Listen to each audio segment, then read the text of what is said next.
But something just came up over at the grading table. I kind of wanted to end earnings for. So there was a question around like how realistic is it to provide this much feedback? The idea, and I want you to like, take this home with you, if you take nothing else. This should be started in lesson planning clinic. So hopefully core members will walk away from a lesson planning clinic with a solid vision and with a solid set of key points that go with their objectives.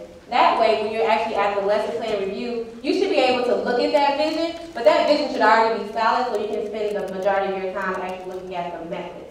So again, like it's going to depend on you. We'll talk about lesson planning clinics again later, but this is why lesson planning clinics are so important. We want to make sure that our core members are not going home and then they're just going to start creating these beautiful lesson plans and not have a solid vision in place, which means they're going to have to go and redo the whole thing all over again.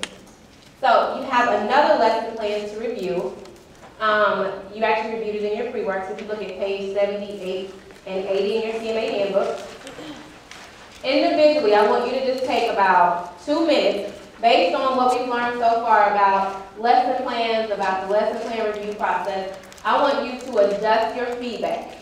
So you review this as part of your pre-work, but based on what you now know about P1, which is creating assessments, P3 about lesson planning, and then also what we just talked about in identifying the most impactful strengths and weaknesses and making sure that this is not necessarily the most efficient and effective way, I want you to go ahead and adjust your feedback. And then after that, in pairs, I want you to actually discuss your feedback and make sure that you all are identifying the most impactful strengths and weaknesses and the feedback you will give to this core member.